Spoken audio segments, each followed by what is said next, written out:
3, 2, 1.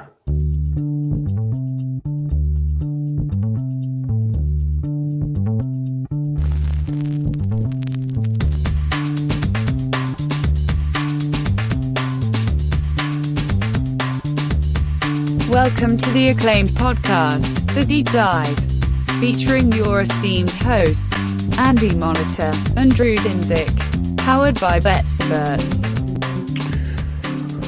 Welcome to The Deep Dive. The Evergreen series rolls on. We're going to talk Cash Money Millionaires. some staking today, man.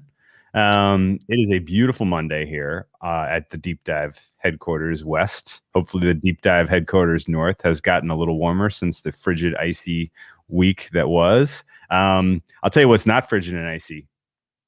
Andy CBB plays. Holy crap. Check him out on today. Oh my God. And my guy having a day. He's having a month. Your golf stuff that we gave out last week on Gil's show, a numbers game, was awesome. NBA plays, everything we talked about won. My NBA plays for NBC Sports all are in the green. It is crazy how seamless the transition has been from football season to let's win playing other sports. Are you having fun? Yes, definitely. Golf took a hard turn against me on Saturday. Oh, did it? And that's the thing. I mean, it's like anything. I mean, how many times have you had the wind kind of screwed the tournament up. Yeah, the wind really did make some screwy things happen on Saturday. But I had a guy with a 7-stroke lead for a full tournament matchup that lost by like 2. Like he just, I mean, a couple of people ejected. It was an odd Saturday, but I'm more than happy to get back into it. I did some fun stuff over at Matchbook. I gave out some plays there. I think 2 out of 3 of those won, so that's, you can't go wrong there. And yeah, it's been a fun week. Yeah, basketball's been on a fun little run. I even played a total on Sunday. My guy Mamba talked me into that one. Mamba Brinks. Nice. Yeah, Brinks has been good too. Yeah, he put a nugget out there. Yeah, he's very good. Yep. He's very good at some of that small ball too. He is in MAAC territory. He lives out in the East Coast, so nice. Yep, I got my deep dive hoodie this weekend. Fired up about that. Although I got to tell you what, it's not hoodies weather out here in California anymore. It was legitimately hot this weekend. It is hot today. Spring has come early. Hopefully I can get up and do some skiing in the local mountains before all the snow melts, but that's not what we're here to talk about today. What are we here to talk about? Staking, a little bankroll management, man, taking care of the money. Like you've worked, you've applied your craft, you're getting better. Maybe you've watched some of these, maybe you've watched some other stuff, maybe you've bought some books, maybe you've learned some coding or at least something in Excel, and you've done some stuff with the math and you think you have some winning systems, you're doing well, I remember getting to this point in certain sports and been like, I'm doing okay. And you didn't watch the accounts didn't go up as fast as you thought. And some of it came down to bankroll management, staking, things like that. And there's a lot of questions. I mean, these are questions we've asked each other over periods of time too, where it's like, man, when would you do an advance in your unit size? Like let's say you're betting $100 a game and you go on a nasty run, like 34-10, and you are up a bunch. Like, should you keep playing $100 a game? Should you be upping it? Should you have been playing a percentage of your bankroll anyway? Something I did early, just because I don't know why I did this, but like my first 2 years of college basketball, I would, again, I'm just going to use $100 for everything because it's going to be easy math. But I would be, let's say in -110 markets, I was betting $100 to win $90.90 on every game. Sure. And if you have a losing season, that'll save you money. If you have a Yes. winning season, it'll cost you money. And I went and figured out how much money it cost me, and it kind of made me sad. Like, why wasn't I laying the juice? Why was I staking differently than that? I felt like I was staking European style. Maybe I thought I was fancy, but there's a lot of questions. I don't know if we have all the right answers, but I think we have some experience in, playing around with this, and we can probably put you on the right track. And a lot of it is going to be, similar to other things we talk about, where it's, you have to be comfortable with it. You have to be comfortable with your plan, make the plan the work the plan, all that jazz. And, we'll try to give you some guidance, and hopefully you can find your way and continue on your journey to making some cash. Okay. So to answer your question, the hypothetical you laid out for me, should I be up in my stakes? I'm 34-10, whatever. Yeah. In a vacuum, not knowing who you are, not knowing what you're doing, the easy answer is no. You should not up your stakes, because 90-something% of the bettors who are out there in the marketplace right now do not know how to quantify their edge. And in reality, if you don't know how to quantify your edge, then you should probably just flat bet and just recognize that it's an entertainment tax. And if you're winning, great. Take your lady out for a nice dinner, buy her some flowers, use that money to buy some extra Top Shots, whatever the hell you're doing with your money. I don't care. But if you are not quantifying your edge, you should not be thinking about how much should I be upping my stake because I'm on a winning streak. You know how I know this? I learned it the hard way, of course.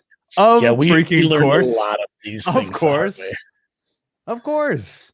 I approached this as came back to sports betting in a big way once it looked to be pretty clear that the offshore industry was here to stay. Okay, back in the late 2000s, early 2010s, it was dicey. People were losing money, entities were going under, the poker crunch came and really effed up the market, and you had clear recent history evidence to show you if the government stepped in and decided to swing its stick around, you were screwed. And so it was not really wise to go and put significant stakes onto these offshore platforms and expect that they weren't going to someday get seized, someday go under, someday just disappear into thin air. And then it kind of got stable in the early 2010s. I started feeling more confident actually sending money to these offshores to play and, to reasonably stake my NFL action. And I had a great start to the season. And I truly on a heater. Again, not quantifying my edge, not running a model, just literally like, I know the NFL. This seems like a good 3-team parlay today. Hey, they all win. I'm a freaking genius. This is so easy. You're going to give me 10 points on the 3 sides I know we're going to cover anyway. Easy. I'll just go ahead and print money betting the NFL this way and turn $1,000 into $2,000, $2,000 into $4,000. And then the next thing you know, I'm on vacation in Hawaii. I have a gut feeling that Alabama is going to cover in the first half versus Auburn. Put $1,000 on it and lose. And then the rest of that day on vacation with my family, I'm constantly chasing, trying to get back 1,000. And then the next thing you know, I come home and my $4,000 bankroll that I had built up is down to $50. And where did I go wrong, Andy? You got confident, you got overconfident, and truthfully, that kind of triggered something for me too, something a little.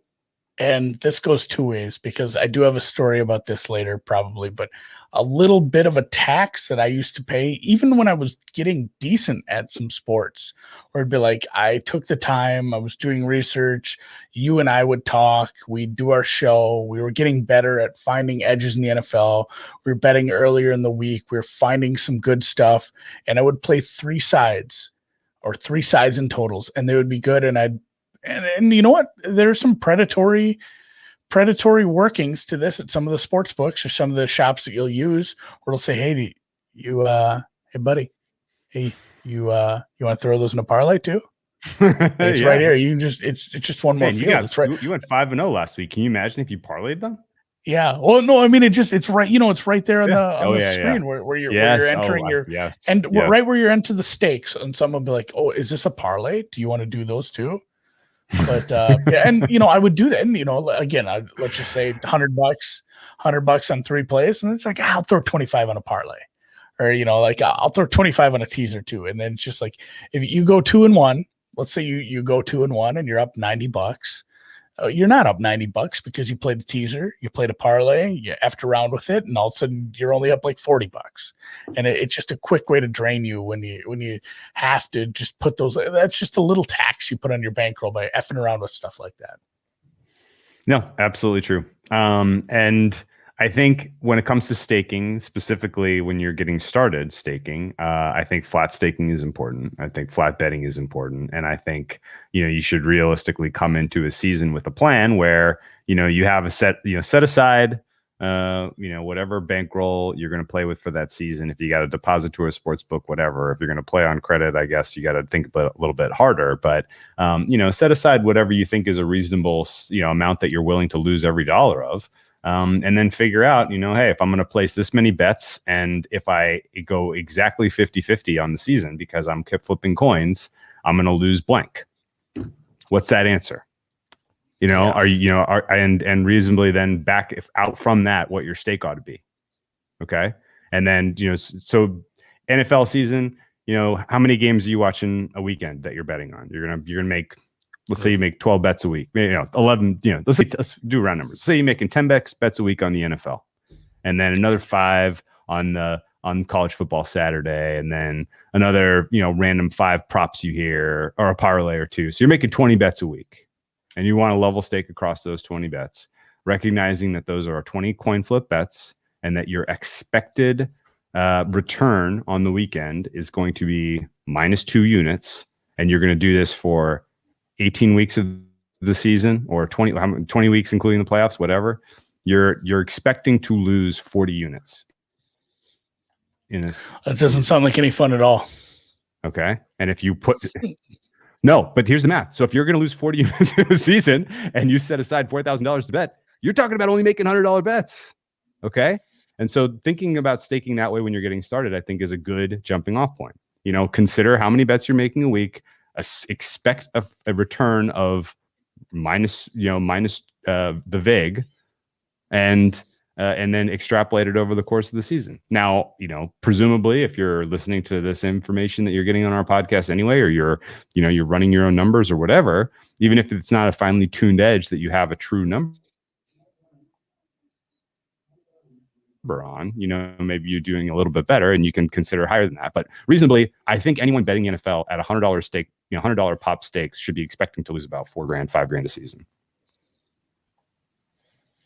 Yeah, and that sucks. Don't say that out loud. That's not fun.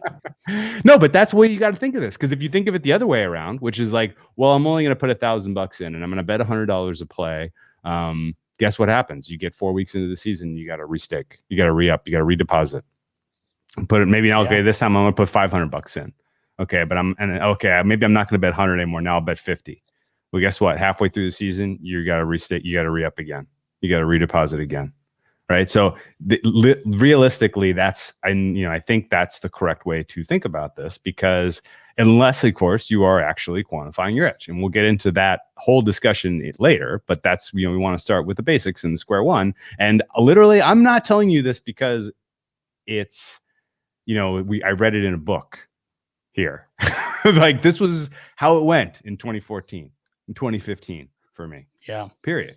And reasonably, when I did do well, when I had good weekends in, say, 2015, and my balance was up and I was tempted to up my stakes, I literally had to be like, I'm going to find a different way to reinvest this money in some futures, some other stuff, so that I'm not tempted to go from $100 stakes to $200 stakes. Right? Like, that was literally the thought process, that I was trying to keep my bankroll down when I was doing well, so I wasn't tempted to up. Because in reality, if you are above 500, but you're not actually quantifying your edge, eventually your regression will come calling. You'll flip some tails and when you're expecting heads. And if you're playing 200 a pop instead of 100 pop at that point in time, then you can drain the bankroll twice as fast. And then, or I mean, how many times when you were younger and more naive and staking poorly? Did you have like I'm going to bet 5 NBA games and you go 3-2 and you lose money, or 4-1, even worse, and lose money because there's one. Be like, I cannot believe the Lakers are -3. They should win by double digits at least, and you bet 100 on everything and 500 on the Lakers or something along those. I know I've done that. I've seen buddies do that where it's like, man, you had a really nice Saturday. You went 10-2 and you broke even because the big plays didn't pan out. And that's the thing that maybe my biggest pet peeve. And I shouldn't throw stones because I'm sure there's plenty of really smart cappers. I know a lot of people who are able to quantify edges, and I don't know what's going on behind the scenes with their numbers, but I will just say I have a strong inkling that 90% of the people on Twitter that are saying I'm using a 1 to 5 unit system are not actually quantifying, like, that it's a lot of gut feel. I don't think they're saying, well, this is a 1 unit play because it meets this criteria. Like, they're not using some fractional Kelly behind the scenes. It's a lot of gut feelings, and that's where that drives me up a wall. See, like, oh, this is a 5 unit play. This is a 3 unit play. This is one. Like, you feel like a lot of those people, and I'm not saying it because it's like affecting me personally. Maybe it's affecting some people who are tailing along. But I feel like a lot of those people might end up doing better if they just flat staked along the ways, because you see that it's like, man, you have a bad run of your bigger unit plays and all of a sudden you're down, where in actuality, like a good majority of your plays are plus EV.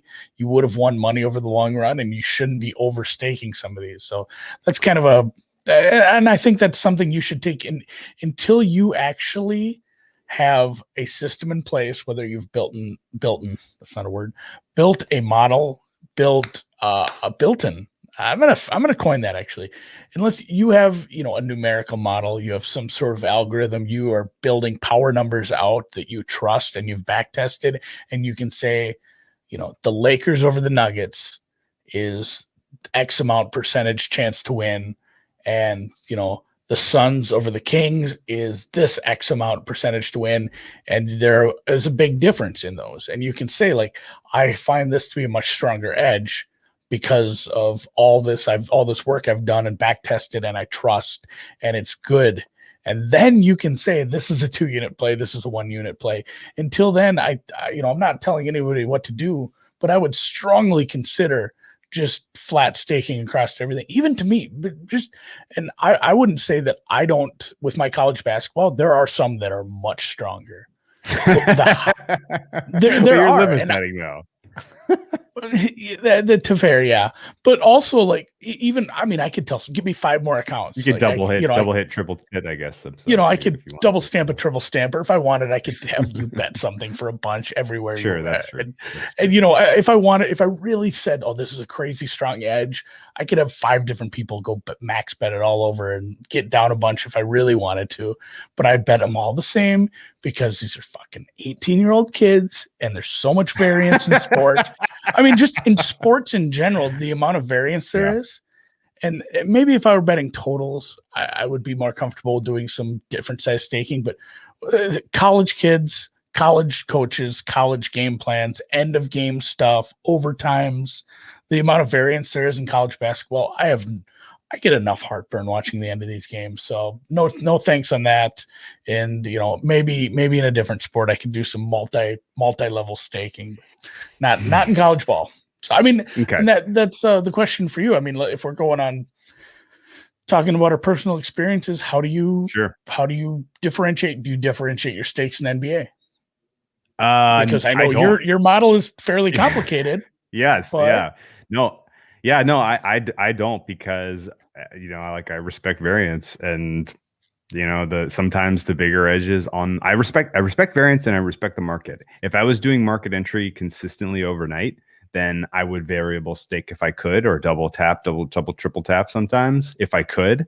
But once the market is a little bit more mature, I have respect for that. And if my number is grossly off, it doesn't always mean that's the best play, right? There's entirely possible some piece of information, some specific matchup angle that I'm not capturing with what I'm doing, because you're, again, one player in a market with 10,000 participants, and some of them are very sharp and they are moving numbers in a different direction than you. And, you have to respect that signal to a degree. So I don't up my stakes when I have a bigger edge in the NBA, because there's usually a reason why that I'm wrong. And in fact, I think there's like there's a specific return on my NBA plays, relative to edge, where it saturates if I'm at like 2-3-ish%, and then the high ones are actually losing long term. Right. So there is some signal there. Like I'm not there's sure just what something. There's some fly in the ointment that you're. There's some fly. There's right. something underlying that you're not. Right. Well, it's like I brought this example up a few times. Gosh, it's still, and I still can never remember what team it was, but the biggest edge I've shown in like months. I mean, it was massive, and then it was you quick pull it up, and they had 4 players suspended. Like usually when I show an edge that is an outlier from my normal range of edges that I'm betting, it's because something goofy happened. Like the team is missing a bunch of players, or has some weird situational travel or altitude with missing players off no rest, or something awful that's really going to affect the game. But so for the most part, all of my edges fall within a certain range anyway, so I'm not getting crazy on it. And I guess, the other question that has been posed to me over the years too, if you say, if we're saying, hey, just bet the same on every game, just always bet the same until you actually have something so complex and confident, and you're so in tune with the market that you think you can, use a Kelly criterion or any sort of staking system to differentiate your edges. But something I've seen people do, and, a lot of it is just the platitudes that everybody spews about this sort of thing is, this should be 1% of your bankroll, or this, your 1 unit is 0.5%, whatever you have. It's usually somewhere between 0.5% and like 3 or 4% is a unit, or however you want to say one bet. And there's some people that adjust game by game or night by night, where they're saying, like my bankroll is $5,000. I'm betting $100 a game. I went 10-0 last night. My bankroll is now $6,000. So now I'm adjusting. If I was betting X%, it goes up by a bit. I did try that. I tried that for a little bit. It drove me nuts, betting weird amounts. Like a few years ago, it was just goofy, because I had a spreadsheet that would just, tell me what my 1 unit size was. And I'm like, I don't like betting like, $134.50 or whatever, some weird amount. It just bothered me enough that I didn't care for it. I felt like if a bankroll did jump up enough, maybe there was cause to up it a little, but even then, maybe that's my one superstition in this whole thing. outside of betting outrights if I do a one and done in golf. But my other superstition is just I can't really raise mid-season, because that's if you raise your unit size, if you raise your betting and then you go on a cold streak, I'm not sure you're gonna fucking psychologically recover from that. That would ruin me. It would ruin me for the year. Yeah, no. If you raised it right before you went gold, oh my God, I'd die. Yeah, no. If you enjoy the highs and lows of Kelly criterion betting, just go trade Bitcoin on leverage. If you're into those thrills, that's a more fun way to play. You want to get your kicks. Seriousness. Yeah, no. In seriousness, we'll get to Kelly criterion and quantifying edge in a little more detail in a sec. But going back one step to the novice player and variable staking, I can see psychologically that variable staking opens up a permission structure for you to chase more effectively. Yeah. Right. If you are down on the 1 o'clock and the 4 o'clock games on a Sunday, and you have a bet already in mind for Sunday night, but you haven't played it yet, and you're like, well, I'm variable staking 1 to 5 units. And, I've been cold all day, but I really like this side. It's a 5 unit play. Right. Like that's a great way to go on tilt. Boy, have I Great seen way. that. Seen that Great way. people yes. I know, and Yeah. just I mean that's a thing. Yeah. Well, and No, you see it. The get back play is common vernacular in the sports betting space, and it literally means like you're making a bet to get back all of your losses on the day, and that generally means it's a bigger bet. Or I've seen it go both ways, and I've seen this from dozens of people where it's like, all right, let's say noon games, 3:00 games, NFL, you got just shit canned, you got killed, you lost so much money. It's like, well, I really like, and then all of a sudden it's like, well, I had an idea earlier, and all of a sudden it's like, I really, really do like the Falcons tonight. That's a strong play for me. All of a sudden it's your get back, it's your 5 unit. I'm breaking even. I'm not paying the bookie tomorrow.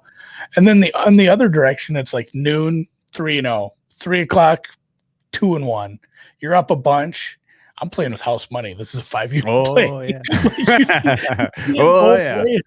You see it both ways where it's like there's always whatever cognitive biases or just whatever reasoning you're using in your own head to talk yourself into doing that one as a big play. Like that's why the handle on Sunday night is big. Not only because it's a standalone game, because it's the get back, and Monday's settle day, man. So that's I've seen it. I've seen it from both directions. Like I'm playing with house money. Like I'm doubling up here. Yeah, no, I've seen it. Okay, so one last thought on this, and then we'll answer a question from John Oswald, which is just awesome because that's a topic I really wanted to get into on this pod. Yes. Again, as a novice bettor, if you do well and you're betting $100 to play with 1,000 units to start with, and next thing you're at 2,000 or 4,000, for sure there will be you mentioned cognitive biases. There will be this isn't as fun to put $100 at stake when my bankroll is 4,000, right?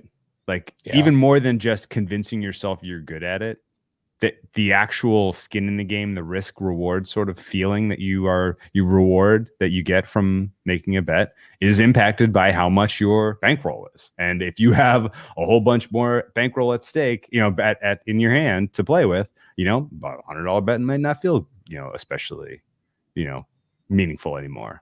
And that definitely plays into it as well. The last thing I want to mention is the media part of things. Water again. And if you've ever seen people who are out there like Mattress Mac put $3 million on the Bucks to win the Super Bowl, right?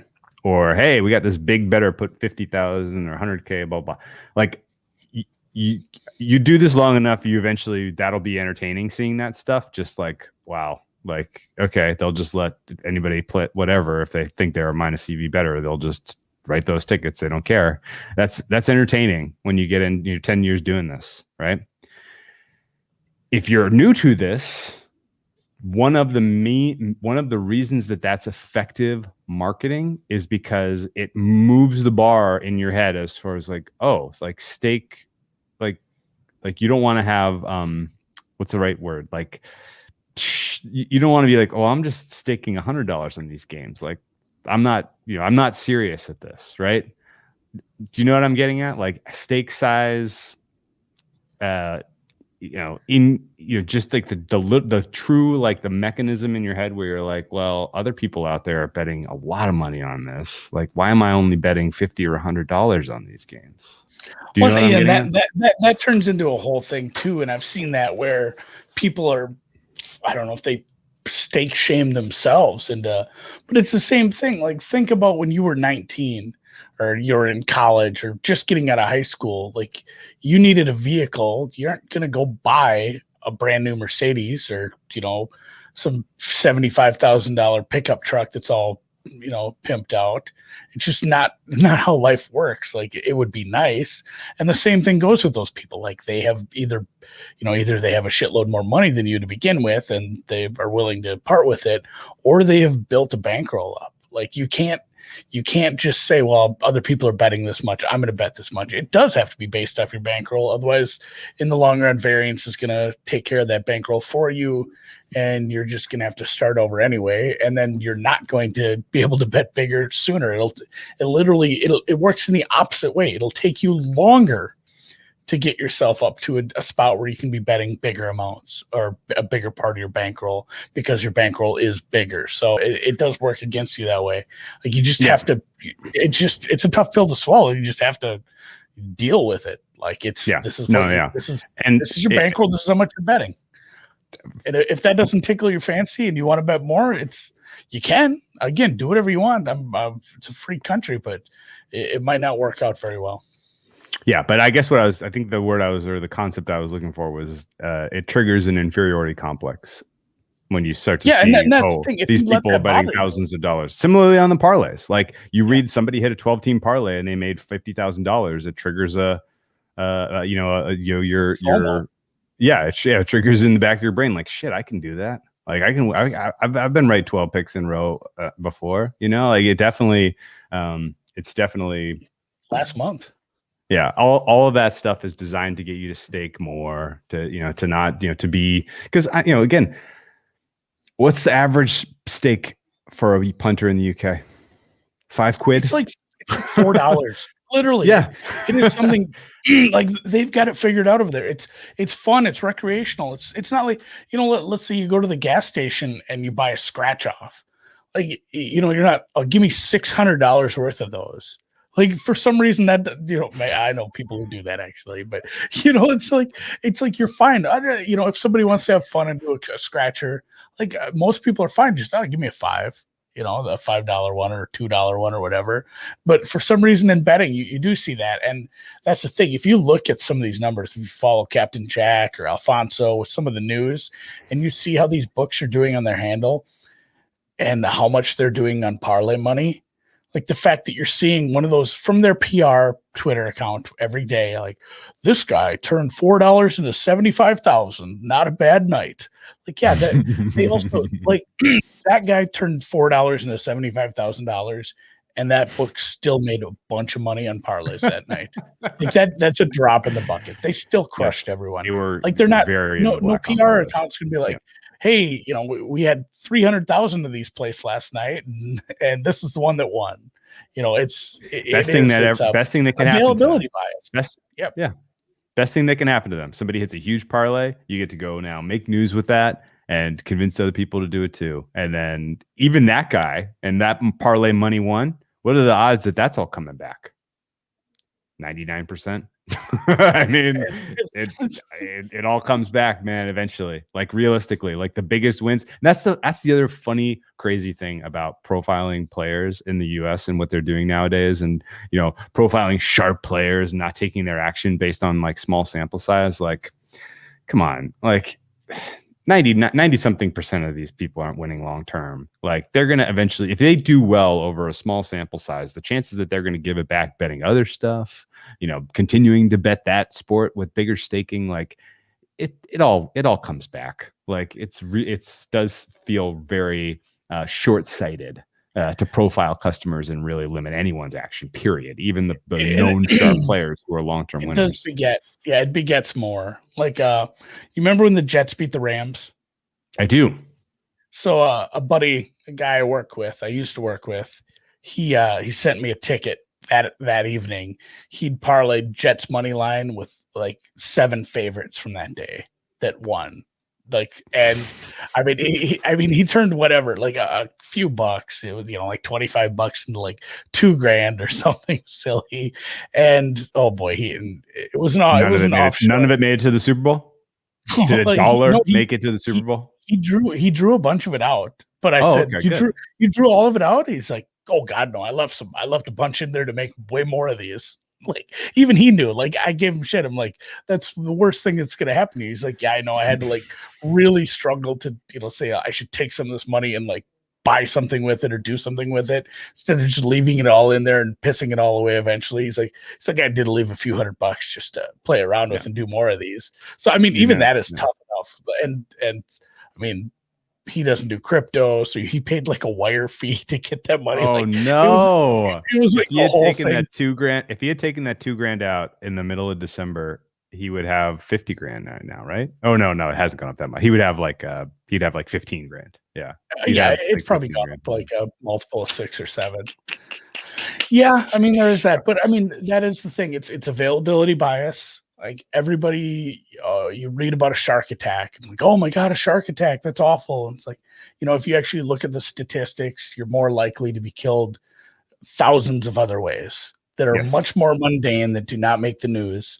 That's availability bias. You see this tweet from this, this shop saying, look what this butter did.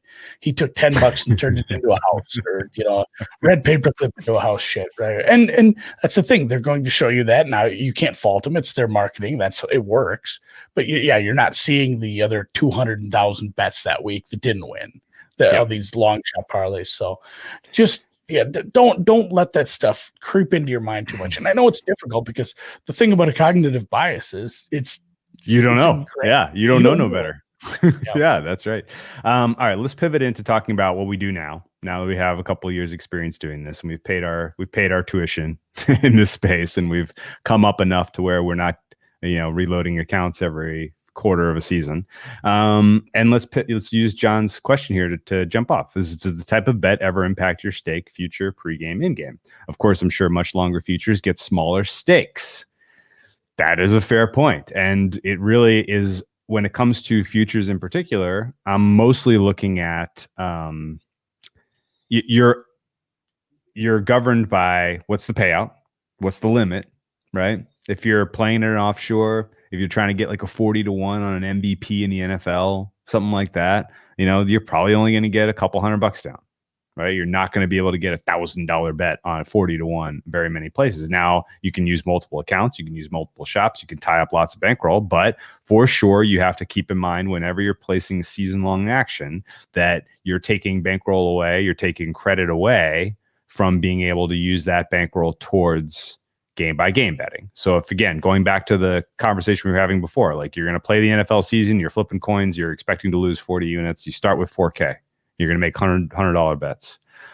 You make $100 bets before the season starts. You've already locked up a quarter of that bankroll, and the likelihood that you're going to have to reload at some point is higher, right? Yeah. And that does come into play for sure. And in general, I'm not putting full unit stakes on futures. I'm mostly just finding prices that I think are especially off market, are fun, are putting whatever limits they can get down at places like BetOnline, Bookmaker, whatever, and it's usually not that much.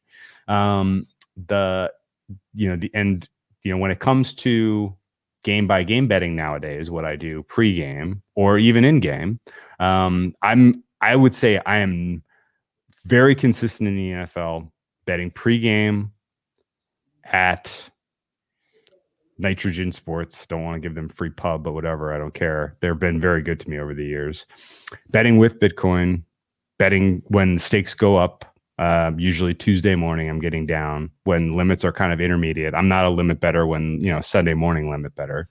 But when the stakes are up. Yeah. Betting I'm literal vehicles. Yeah, right. Although our friend Cal did win like a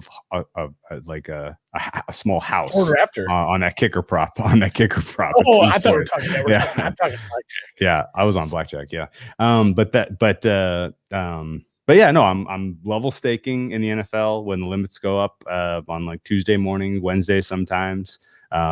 Getting weather injury information are starting to solidify, but the markets haven't totally caught up to that yet. If you're waiting till Friday, Saturday, Sunday morning, the market has moved on you. I'm out of the game because now they're taking 50K per bet limits, and the people who are willing to stake at that level, who have a track record of winning in the NFL, or they're moving the market, and I'd like to be in before them, to put it kindly. In before. And so then we get to, okay, there's an in-game play, the halftime play. I have amazing amount of respect for the fact that those markets are in general sharper. As soon as you have information coming into the game, coming into a market, you are at a disadvantage already in general, right? The halftime, you may have a very, very solid system for making second half plays that are plus EV. It doesn't change the fact that on average, there will be more EV, in my opinion, on a Tuesday or Wednesday NFL bet placed than there will be at halftime of a game. And so I'm never really using full stakes that I would play pregame at halftime, in play, anything like that. Are you in the same very boat? rarely. Like there has to be a situation where it's like, something situational has happened, and the book is like, well, they are not taking this into account, like that this player might not play the rest of the game or something silly like that. Like there's very rare situations where like this is a absolute, to use like tout language, just a banger of a second half play. Like second half plays, the market has a lot of information. They're very good at setting those numbers.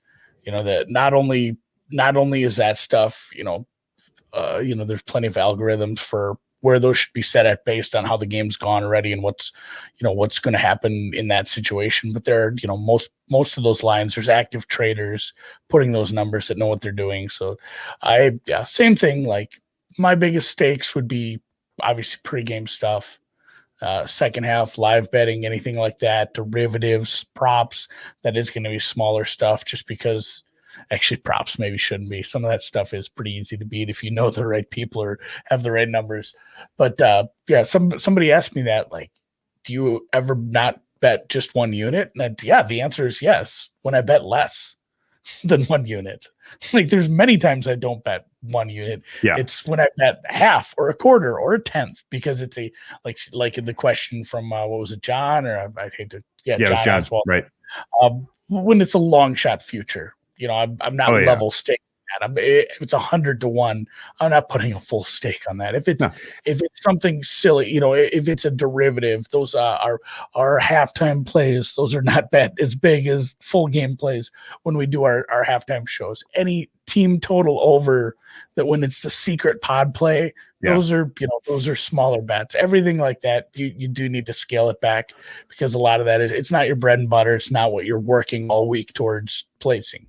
You know what I will say, in just to add a little bit of context to the discussion. So let's talk about preseason. We both advocated for the Chiefs on the NFC in the pod we did, kind of previewing their season. We were like, okay, I think they were plus 550 at the time, right?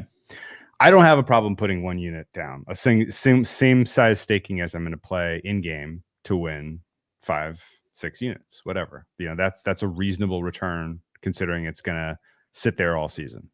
Okay. And then every other futures bet that I'm placing, whether it's a long shot that I think is going to come in one way from week 1, or if we're making market entry on the Ravens at 18-1 week 11, I'm looking for that same sort of return of 6 units total, because I want to fill out a portfolio where I have, 100% expected return of the same level across everything, so that you're not worried about moving numbers around at the very end. And so I generally am setting my stakes for all of the other future entry I'm making by whatever the biggest first bet I'm making is on the thing that I think is going to come in for the full season. Okay. And in general, my strategy with the Chiefs was 1 unit on the Chiefs before the season started. And so we get to the, Ravens were 18-1 at one point to win the AFC, and I'm doing the numbers and I'm like, it should be 9 or maybe 6. And so I'm looking at 0.5 to win 9 on them to win the AFC, right? So I'm trying to kind of keep it in the same ballpark there. Now, something like tennis and the Australian Open we'll use as a good example. I'm way more aggressive in the futures market in terms of stake, because it only takes 2 weeks to resolve this. You're not locking up bankroll for 5 months, right? If you're playing preseason win totals, 4 months worth gone. If you're playing, well, that's a good question. So if you're playing, any of these preseason markets and you're locking up bankroll for a long time, it's not necessarily a plus EV strategy unless you do it a certain way. And I guess, how would you describe your futures strategy overall? I take it easy in general, and Xerxes here, if I'm saying that right, because I have seen the movie 300. No big deal.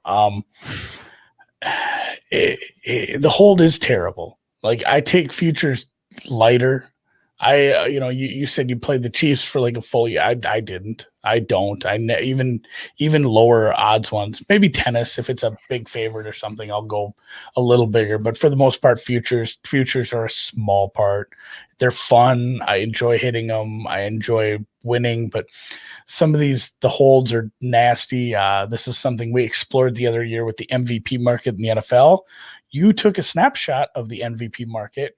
You took, and people are unfamiliar with the math. What you did was you took every price and you turned it into a probability. So like, if somebody is plus 100, it's 50-50 that they're going to win that match, or in this case, that award.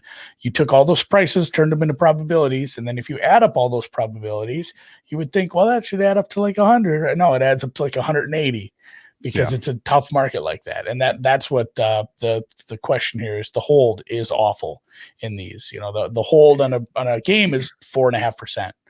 Whereas a hold like this is massive. And what you did was take a snapshot of the MVP market a couple weeks later, after there's some big movement on a couple of players, where maybe that was the Mitch Trubisky year where he got hit. Like, I don't remember 100. Either way, there was several longer shots, maybe in the 75 to 100 range. It got bet down into the 20s and 30s. And you didn't think they were making adjustments. And you were right, because you ran the numbers again and the hold went up. So that's another like 190% now. Yeah, be careful. Yeah, they moved like 5 players in 2%, and now the hold was 190 instead of 180. Yeah, so that's the thing with futures too. A lot of future books, it's harder to like, if you were to look at a basketball game at book A and book B, and one book was minus 110 on both sides and the other one was minus 120, I wouldn't have to hit you over the head and tell you which one to bet at. But if you took a look at 2 books and it was a multi-bet market like MVP or to win the Super Bowl, and you just took a cursory glance at both, there's no chance anybody outside of Rain Man could tell us which is the better one to bet at. If the two, obviously you could compare the price of the team you wanted, and that's the best way to do things, I would suppose. But one of them might be a way bigger hold, and it's hard to see because you can't just look at it and at a glance tell me what the hold is. So that is the big problem. An edge has to beat the VIG, and when the VIG is like 80%. Your edge is never that good. It's usually just betting renegade numbers or something that you legit think is going to win anyway, or you have a chance to buy out of, or something along the line. So, like, in the long run, futures are probably a bad idea. Yeah, no, for sure. And you have to approach it with a very specific mindset, in my opinion. And Xerxes is on it again. Yes, because like in the MVP market, they have 40 running backs in there that should all be 0%. Yeah. But they're all 1 or 2%. And if you can strike all those guys as zeros, then you start to come down to some more reasonable holds. And similarly, like the Jets and the Bengals last year weren't going to be reasonable prices to win the Super Bowl off the beginning of the season. You could strike those teams and you can start to get a more reasonable hold. But the idea really is you want market entry is everything in futures. I don't even know how many times we have to say this on this podcast. It's kind of been a drum we've been beating for 2 years.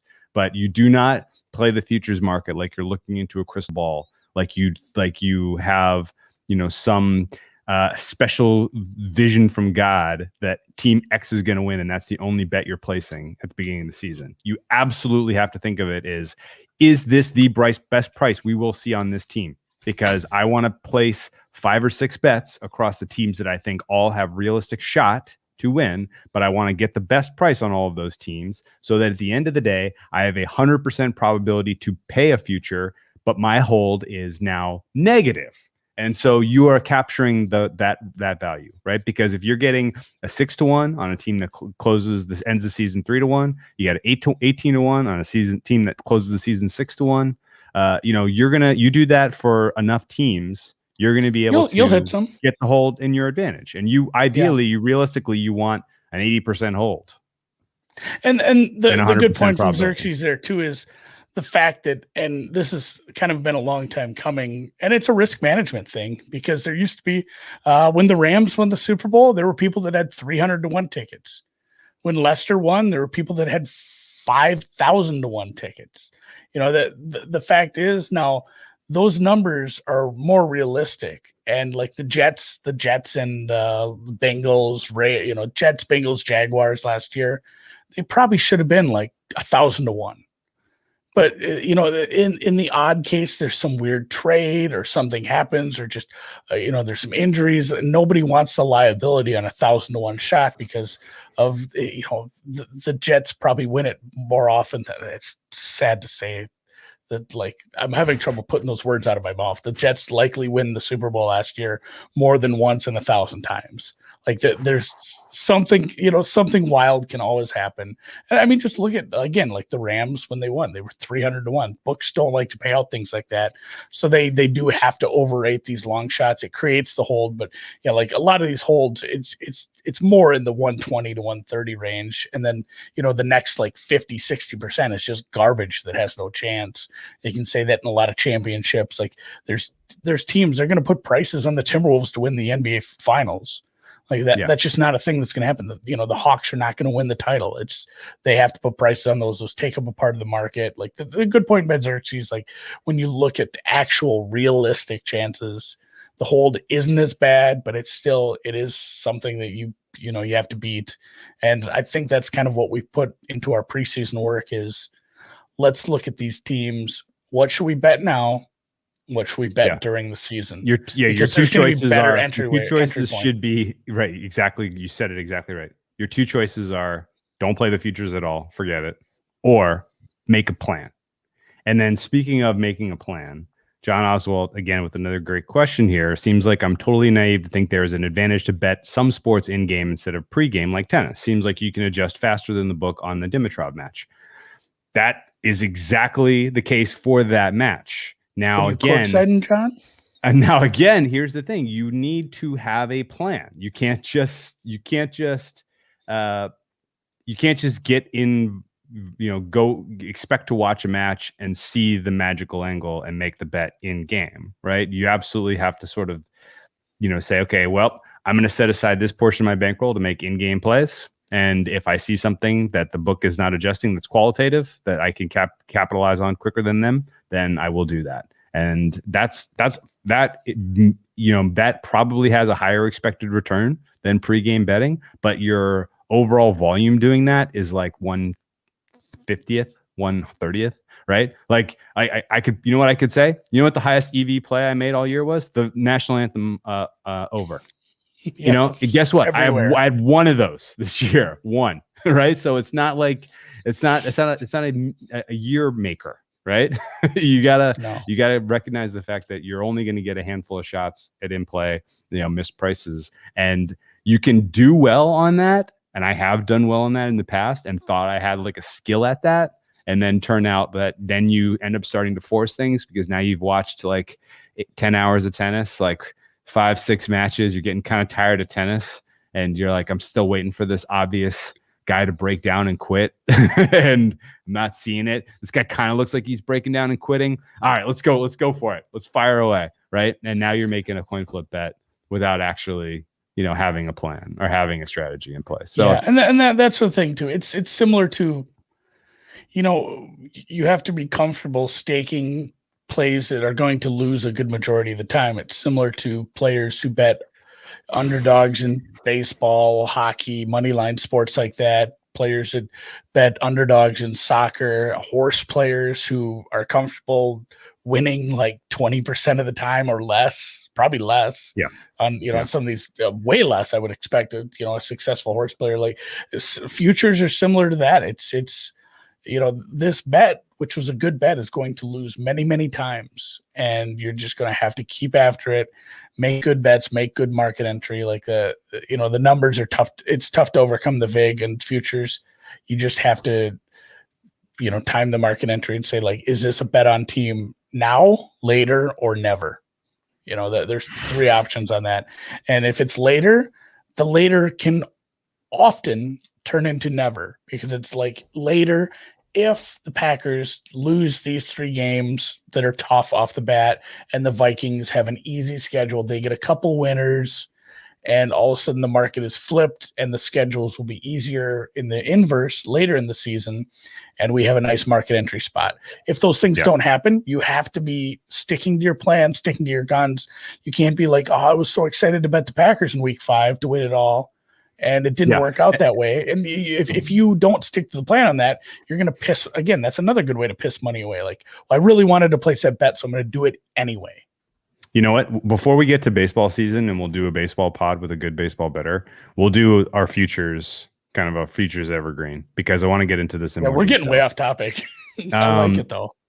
No, because it all plays into the same thing, which is It really how do you does. make these decisions? But yeah, so for Xerxes, for some of these guys who have kind of continued questions on this, we'll describe this in a little bit more detail later, how you go about choosing what to play preseason versus what you wait for in season, and kind of the concept of a portfolio, filling out a portfolio so that you have you have a positive hold against the house. Yeah, and I mean that is the main thing you should take away from that for what we're trying to talk about here, which is bankroll management, managing your stakes. Is I think I kind of got to it at the end. Like you have to be super comfortable saying I'm not playing this at all, because often that's the best play. Is like the situation didn't demand it. The situation didn't turn out. I'm not placing this bet. And that's something I've learned, because the situation I described, I did that a lot, where it's like, well, I really wanted to bet the Browns after like mid-season, after some things happened. It didn't shake out that way. Fuck it, I'm doing it anyway. And it's a bad bet instead of a okay bet. And that's something I've had to get away from. Yeah, and we could go on this. We'll do a whole futures pod.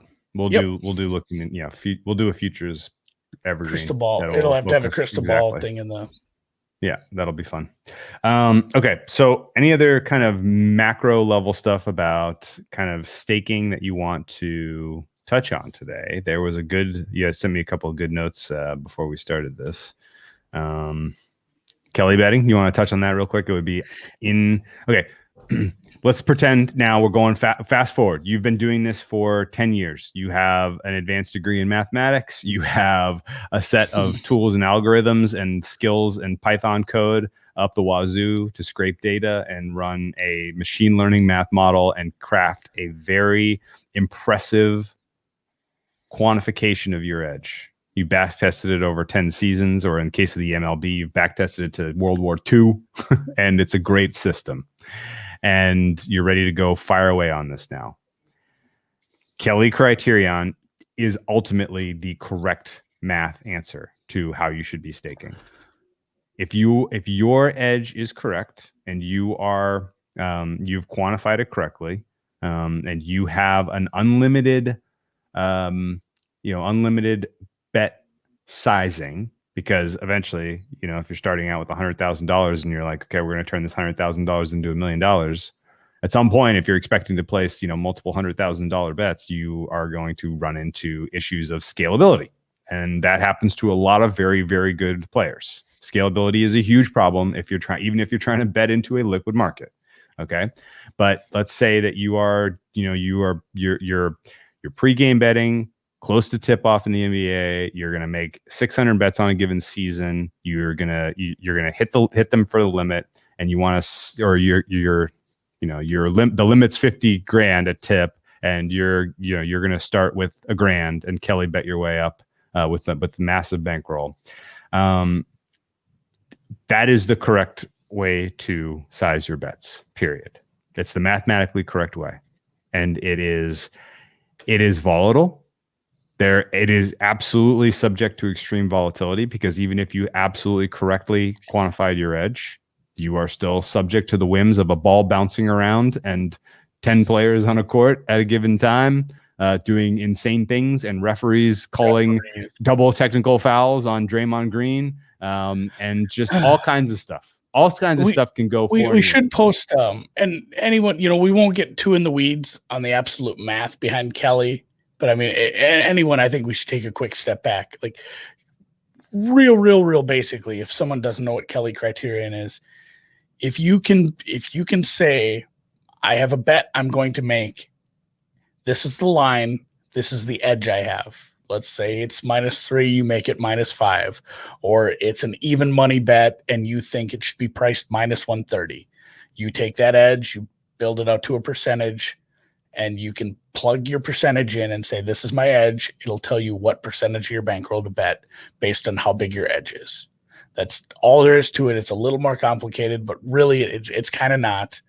And I think when we post this podcast up today, if you're listening today, we should put a link to our friend Matt's article about this, because it isn't as black and white as you're saying, even though it kind of is. It's complicated how I just said that, but the variance that is the real world, the real world is not on a chalkboard, on a spreadsheet. Like, it is tricky. And Matt makes some really good points, because this is kind of an ongoing argument between the math nerds of the world, as far as, should you play full ass Kelly? And, if you want to describe, like, some people will play a fractional, use this, but at a fraction of it, where they're saying, I'm going to use it, but at a fractional price, where I'm scaling it down. So I'm not, a massive edge. I'm not putting 20% of my bankroll on this massive edge or something. So a lot of people do scale it down, but they use it because they like the scaling in between what they're betting, where they're saying this edge is this amount of money, this edge is X amount of money, and the differences, that's nice. I think a lot of people like that, but the high volatility of sport, using full Kelly can be a little scary.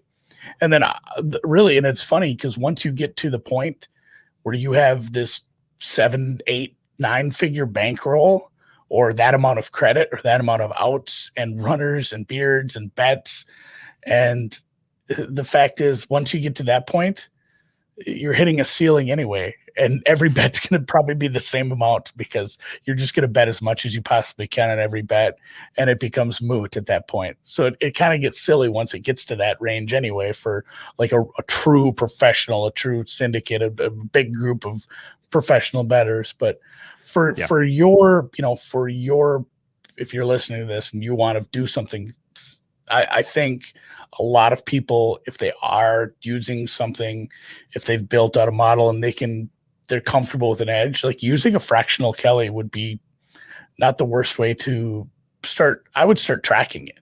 Like, I would bet how I always bet, but I would do, and maybe did we mention this the other, paper betting? And we've both said we can't really do it because it drives us nuts. Not really. No, but if you're going to set up a back test. But yeah, back test it on paper. Like, say, these were my edges, and go look at how you did over the last, like, 200 bets. And if you have those edges handy, like, look at what your bankroll was, and then assign those Kelly variables and say, well, this bet would have been, just say, like, this bet would have been $100. This bet would have been $180. This bet would have been $60, and then go back and assign it and see. I think it's a good way to probably tell if your differences in edges are semi-accurate, because your bigger edges should, and maybe 200 is not enough, but it's a start. So I would think maybe doing some back testing with Kelly would be something I'd be more comfortable with before I just dove into using it. I don't know. Yeah. What are your thoughts on that? Yeah, I get what you're saying. It's the correct math. It is 100% correct math solution, and so it's a solved problem. But it implies that you have the 100% known edge probability calculated correctly. And I guess I have kind of come around the hard way, the long way, to understanding how valuable the market information is, and the idea that the market close is ever going to be off by more than X% is not obvious to me.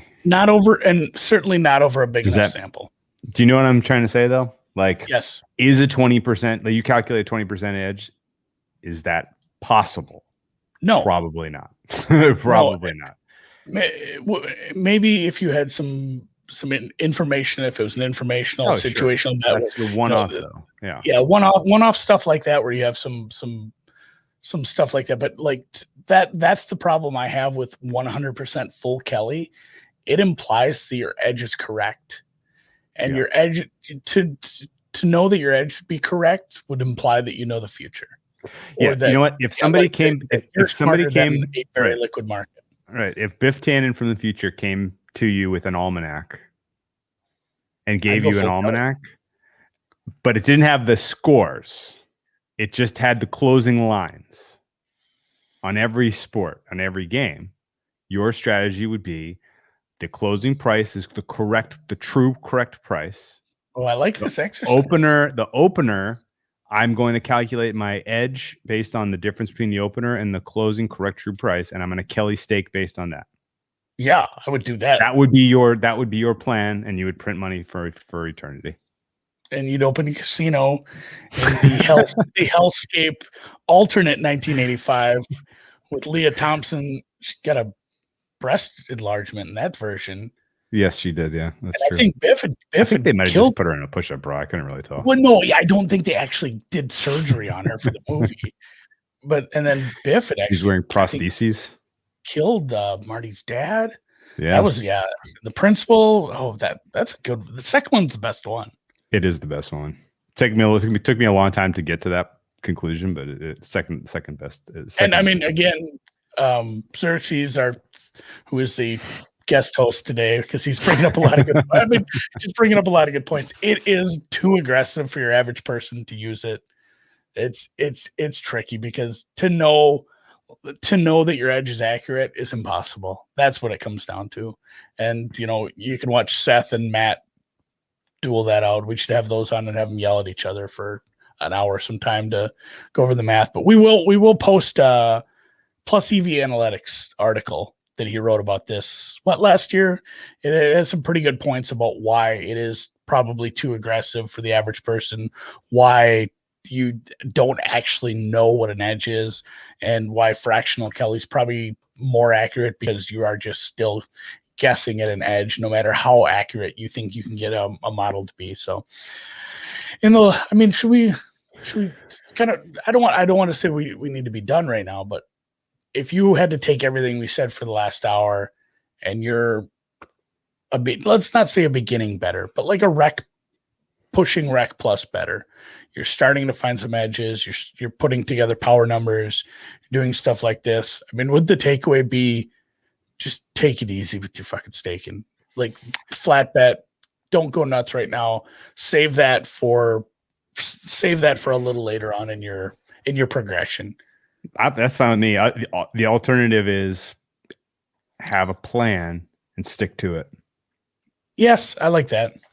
I mean, if you consider at the beginning of the season, you're going to place, to have a plan. You're going to place X bets this season. Worst case scenario, you're a coin flipper. You go 50-50. How bad is it going to be? Can you stomach that?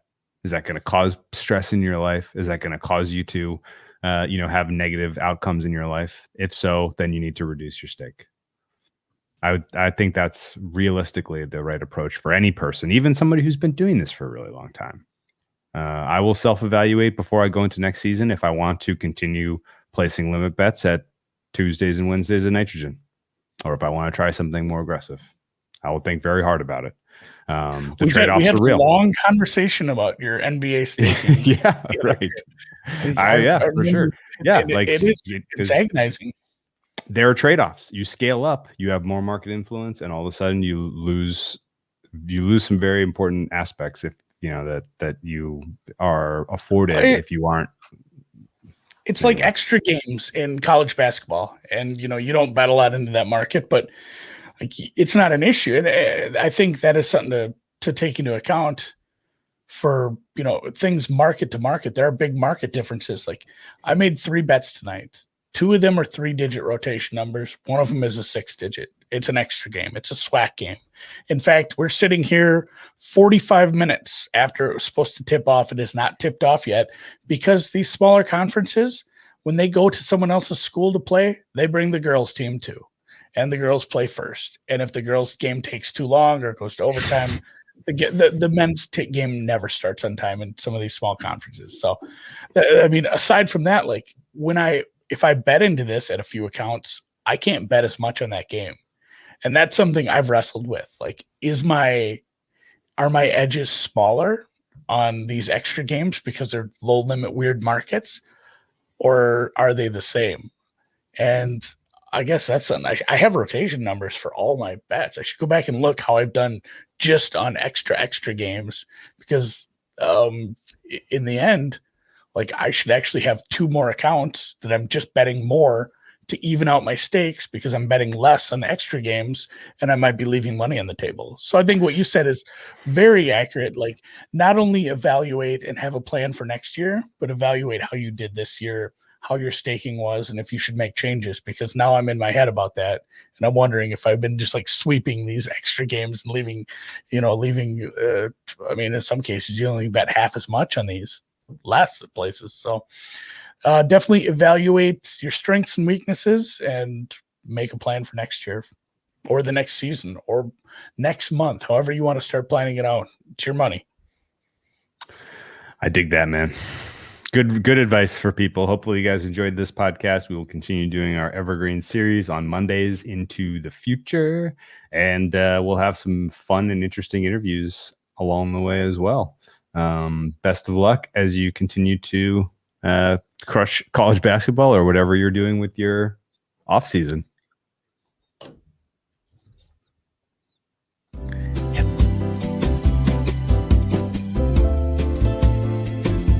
Were you just trying to tell me to hit the music?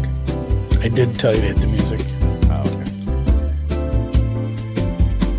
okay. Is the music sound going faster and slower to you too, or is it just? It does that sometimes. It does that to me on brown bag bets too. Oh, does it? Does that come across on the podcast too? No, you listen to it back. It sounds just fine. It's just when we're recording here. So it's just there's a little lag or something when we're recording. Okay. You think that's really his name?